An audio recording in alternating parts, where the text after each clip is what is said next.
Time for a little bit more common knowledge. We could always use a little bit more common knowledge in life, but also in Magic. So let's take a look at some of these Pauper cards here. We'll start with Crumb and Get It, which is not an Unfinity card. It is an actual factual Magic the Gathering standard legal set card. It's legal and standard right now, but it's from Bloomborough, so we get to have a little bit more fun with it.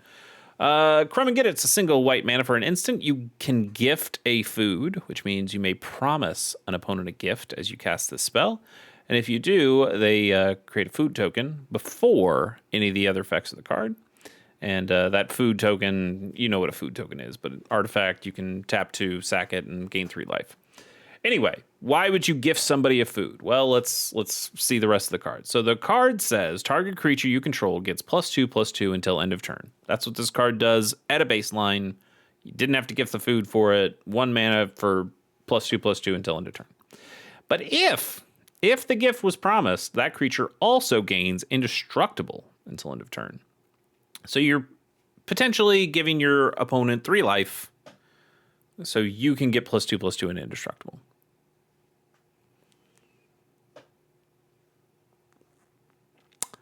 You got a combat trick that can also be a protection spell. Single mana, instant speed. Maybe you give your opponent an artifact. Maybe that artifact gives them 3 life. It's almost there, you know? But it's not. It's almost there, but it's not. I think there's enough other effects that do these kinds of things better that while this does have some nice modality, it doesn't, or not modality exactly, but versatility. It has some nice versatility. It's not quite enough. Not quite enough to really get consideration. We'll give this a 2.5. I think it's kind of okay. But, you know, there's so many affinity style decks or just decks that like artifacts in Pauper that giving the opponent a free artifact, not great. If you're in white, you might be a more aggressive low to the ground color at that point, or deck strategy. Giving them potentially 3 life might be giving them an extra turn to live. I don't think you would necessarily want to do that. And if you're in white, how many creatures do you have that really matter all that much on the board? You kind of just would play another creature instead. That's what I'd rather do most in my Pauper decks. So I don't think Crumb and Get It makes the cut. 2.5, like I said. Let's move on to Shadow Sliver. It's 2 and a blue for a 1/1 sliver. It says it right on the tin. All sliver creatures have Shadow, which means they can block or be blocked only by creatures that also have Shadow. It's, this is a blessing and a curse in a Slivers deck. Shadow normally, as we've discussed on previous episodes, is kind of cool. You kind of play on like a whole separate battlefield to that point where, this is essentially just unblockable, and that's nice. But it also means you can't block. And, if you have that for 1 or 2 creatures on your side, that's cool. You just keep swinging them in. No big deal. If now none of your creatures can block because they're all slivers, what if your opponent comes back with something even stronger? Then you're out of luck on that one. But most of the time, I think you'd end up using this as a finisher. That you already have damage on board, ready to go, ready to take out an opponent, and you play this card at the right time. Everything gets shadowed. They all swing in. That makes a little bit more sense. And at 3 mana, that's actually not a bad ability. It's kind of just a sorcery that says you win the game. But it does require a lot of setup before you get to win that game. And that's... I don't know. I mean, there are Slivers decks in Pauper. They're a little bit memey. You find that they're mostly in Selesnya, although they will find a way to filter to splash blue or sometimes even red. I think mostly just blue to get the winged sliver that allows them all to fly. But at that point, like, you probably just play Wing Sliver instead of this. Giving them all flying is generally about the same as giving them all shadow, but you can still block with them if you need to. You can play the Wing Sliver on any turn, not just the turn where you want to win. And Wing Sliver, I think, only costs 2, maybe even 1. So Shadow Sliver doesn't quite compare to that. And I think you really only play like 1, maybe 2 copies of Wing Sliver in the Slivers decks. So I don't think you need extra copies of Wing Sliver, which this could potentially be in a roundabout way. So Shadow Sliver, while I think you are cool, yeah, you're not really going in a Slivers deck. I think again, it's got to be that finisher. So not quite good enough. We'll give this a 2. Just a 2. Glade Watcher is our next card. It's 1 and a green for a 3/3 elemental. It's got Defender, means it can't attack. And it's also got Formidable. So for 1 green mana, this creature can attack this turn as though it didn't have Defender. But you can activate this ability only if creatures you control have a total power of 8 or greater. So you got to be real big. I think, so this was Dragons of Tarkir. I think Khans of Tarkir had Ferocious. Is that right? Ferocious was if you had a creature with power 4 or greater, you got some extra abilities. And this one, Formidable, it's now not just one creature being big, but if collectively all your creatures had a total power of something, then you could get this extra effect. 3/3 for 2. It's not awful. It's a Watch Wolf, but 3/3 for 2 that can't attack, but then can attack, but only under very certain circumstances. Nah. I mean, maybe this goes into some kind of, it's not Walls combo exactly, but it's a Defender combo in Pauper that, sometimes you can get mana for every creature with Defender you control. This applies, but I think there's just a lot of 2 mana things with Defender and a lot of 1 mana things with Defender, and you'd probably end up playing all of those before you'd consider playing Glade Watcher. I like the art. I think that part's cool, but the card itself not going to show up in one of my decks. So we'll give it a 1.5. Next up is Omen of the Sea. I believe this sees a little bit of Pauper play. It's 1 and a blue for an enchantment. It's got Flash. When this enchantment enters, you scry 2, and then you draw a card. And you can also pay 2 and a blue once it's on the field to sacrifice this enchantment to scry 2 as well. So there are a number of these omens from Theros or Theros Beyond Death. This is a cycle for all the gods. This is oh God, why did I forget her name? Thassa? Yeah, Thassa. This is Thassa. What am I doing? So all the Theros gods have an omen card. I think you see the black omen in a decent amount of Orzhov bounce decks or even Esper bounce decks. And I think when you get to Esper, you consider playing this card. The problem is you got Lembas, which is very similar to this. It can't be played at flash speed. It only scries you 1 before drawing a card, and then Lembas being a food, you pay 2 and sacrifice it to gain 3 life, and then it gets shuffled into your library. Whereas this, you pay 3 mana, sacrifice, and you get to scry 2 again.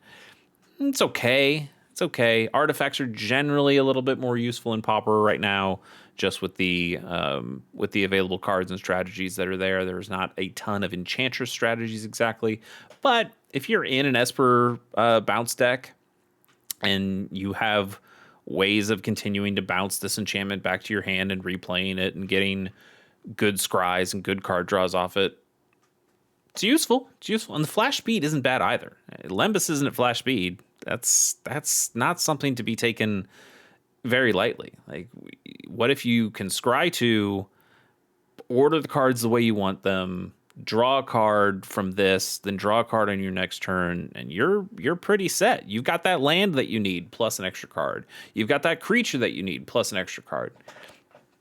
It's pretty good. Pretty good. I'd consider putting 1 or 2 copies in an Esper bounce deck. Probably just one. And I don't know if it necessarily goes in the sideboard. I think you probably just play it in the main board, and then you'd realize that there are cards that you need more than this, and so you sideboard this out. But I think you start with this in a deck. If it was the black one, if it was Omen of the Dead, I think is what it's called, we'd be getting a little bit better score. But I'm happy giving this a 5.2. 5.2. Not too bad. Not too bad. Argothian Pixies is 1 and a green for a 2/1 fairy. And this creature can't be blocked by artifact creatures. And you prevent all damage that would be dealt to this creature by artifact creatures. It's kind of cool. Fairies generally going to show up more in blue than in green, but there are a few that show up in green. We've said there are lots of artifact synergies that happen in Pauper. So having a creature that is unblockable against those creatures is kind of cool. Having a creature that can pretty freely block those creatures is pretty cool. Your Mirror Enforcer ain't going to do nothing to this. That's all right. But I think the Pauper decks that are artifact or affinity decks or affinity strategies, they have pretty easy ways of killing this thing. Krark Clan Shaman is not an artifact, but when you sack an artifact, it deals damage to everything on the table. That gets through this. Cast Down just gets through this, and both of those cards get played. Or the Tithing Blade can make you sacrifice this. So there are ways of getting around it, and this is really just a vanilla 2/1. It doesn't even have flying. It's a fairy that doesn't have flying. Isn't that crazy? And if you're in green, I think you just have other things you'd really rather play at this point. So I don't see it making the cut. And we'll end up giving it its power and toughness, 2.1. Let's keep it moving to Boggart Arsonists from Shadowmoor. Good time. We're about to head back to Lorwyn. I'm very excited for that. And let's see if we get some more Boggarts. So Boggart Arsonist is 2 and a red for a 2/1 Goblin Rogue. It's got Planeswalk, so it can't be blocked as long as defending player controls a Plains, which is kind of cool. Red card with a different mana color walk ability. And it also has, for 2 and a red, you can sack this creature and destroy target Scarecrow or Plains. So there were a decent amount more Scarecrows in Lorwyn, which is why you get an ability like that. Kind of interesting that you get like a real color hate card. We got a lot of color hate in Lorwyn. And, that was a set that introduced hybrid mana, and so colors were a little bit more freely given. So the idea of playing a bunch of color hoser style abilities also made a little bit more sense. I wonder how much of that we're going to see in Lorwyn Eclipsed. It's something that Wizards has moved more away from.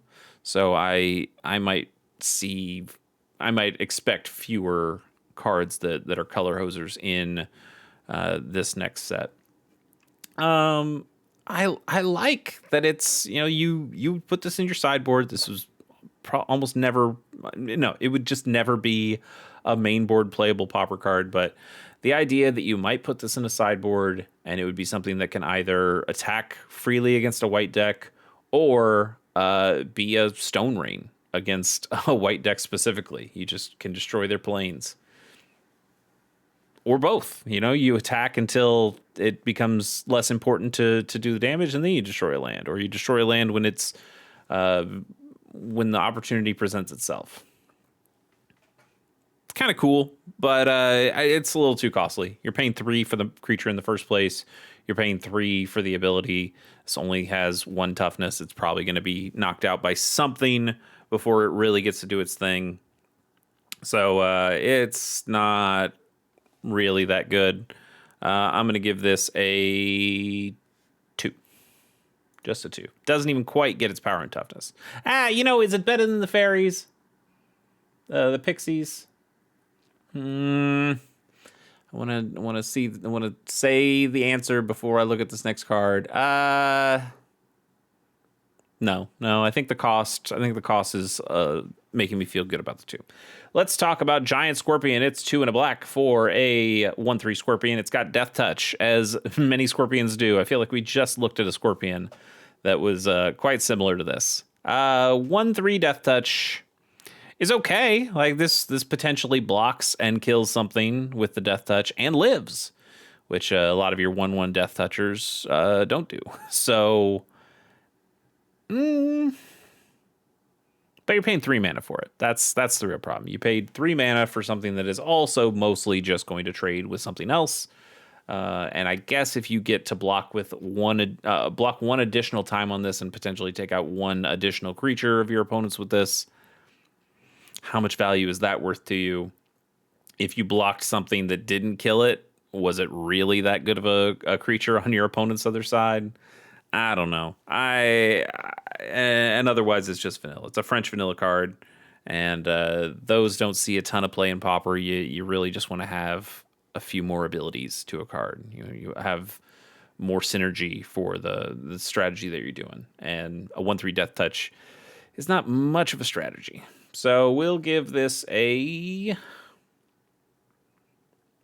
2.4.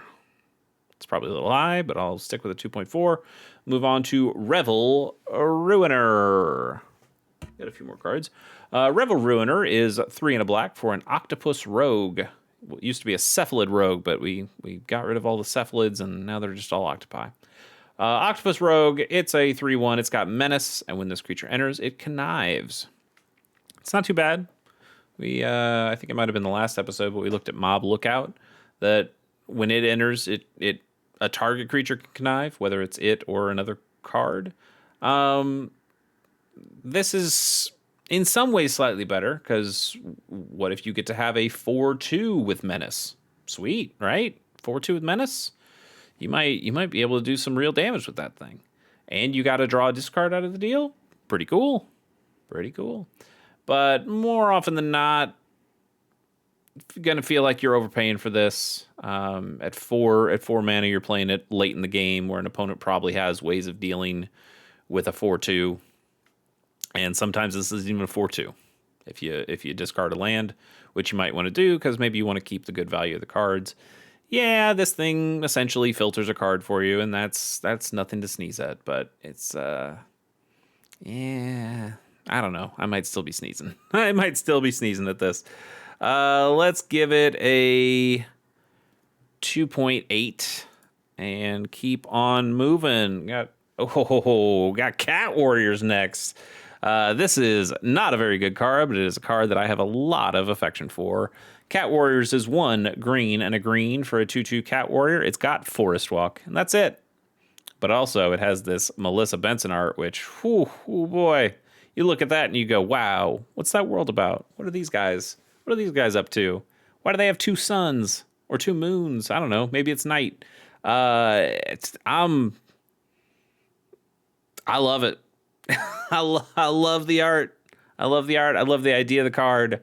Not a good card, though. It's 3 mana for a 2/2 that can sometimes go unblocked.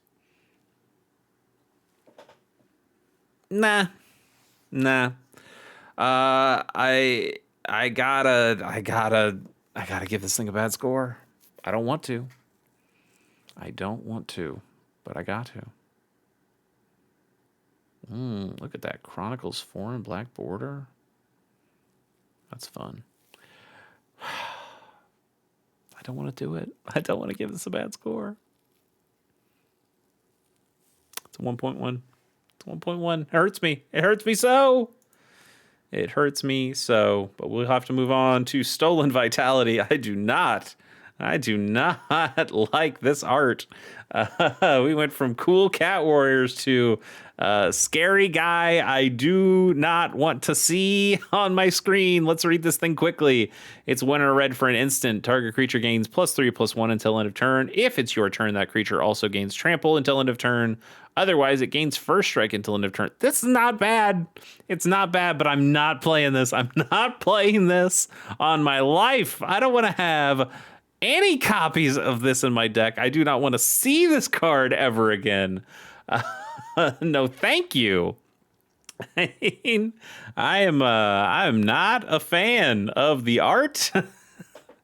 So, man, it's the art is distracting me from my score. It's not terrible. It's not terrible. Two mana for this effect is feels maybe a little expensive because this is essentially like a monstrous rage, which is one, an uncommon, and two, was so good it got banned in standard. So maybe that's a bad comparison. But this is kind of a monstrous rage, but for 2 mana instead of 1. The first strike can be kind of nice. I like the versatility of it being able to be more of a defensive tool on your opponent's turn and more of an offensive tool on your turn. That's pretty cool. I like that. I don't really like it for 2 mana, and I do not like it with this art attached to it. So I'm going to give this... oh no, what do you give this? I'm going to give this a 3.2, and we're going to do a bonus card just so I can skip the hell out of here. All right, Port Inspector. There we go. Dan Fraser. Oh, thank goodness. Let's slow it down. Let's get calm. Let's get calm as we look at Port Inspector. Port Inspector is 1 and a blue for a 1/2 human. When this creature becomes blocked, you can look at defending player's hand. That's pretty bad. It's not very good at all. Yeah. The best part of this card is the art. Dude, this is a 1. This is a 1. Looking at your opponent's hand, a Glasses of Urza effect is fun. It's cool to have the information to know what your opponent has at any one time. That's cool. Couple problems. One is you don't just get to do that freely. This creature has to become blocked for that to happen. So if your opponent just casts this creature down, you never got to see their hand. If you block with this thing, you never get to see their hand. They have to block with it. And a 1/2, not really a threat that an opponent is going to care about. If they just keep letting it through each time and you keep pinging them for 1, you still don't see their hand. Glasses of Urza, at least you tap it and you get to see their hand. You just get to keep doing that whenever you want. There are lots of other cards that let you look at an opponent's hand, but you get to do something with it too. Specifically in black, your duress abilities where you get to look at an opponent's hand and then make them discard a card out of it. That's great. You get a card out of their hand, which you'd want regardless. Plus, you get the extra information of knowing what's in their hand. This is just kind of the worst of all worlds here, and so it gets. I think it just gets a 1. I think it gets a 1. It's really bad. It's really bad. I don't know any strategies where you'd go, I need this card. I need Port Inspector. Get me Port Inspector on the phone. I got a magic deck that you need to go in. Let's do one more bonus card. I'm feeling fun. I'm feeling frisky. I'm feeling a lot better now that one card is gone. Let's talk about Cat Burglar here for 3 and a black. It is a 2/2 core rogue minion. That is a number of creature types. And for 2 and a black, you can tap it and target player discards a card and you only activate as a sorcery.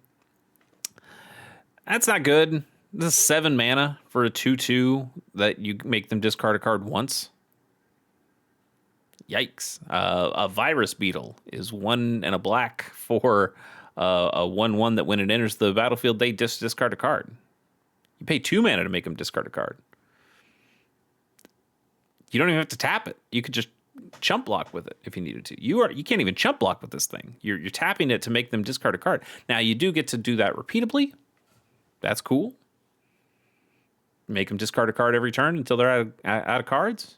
You have to do it on your turn. It's sorcery, so they'll realize they got to play their cards fast. But then you put them in top deck mode. That's kind of cool. But there's just so many more efficient ways of making the opponent discard a card. Yeah, Cat Burglar, It's a great name. Should have a better card. Deserves a better card for its name. Art honestly deserves a better card for what a Dieter Lizzie. I think that's how you pronounce that. Probably wrong. Anyway, they did a good enough job on the art that, man, it's a real shame that that's all the card does. We'll give this a 1.1. Call it a day right there. Thanks so much for joining me on this episode of Common Knowledge, and we will see you next time.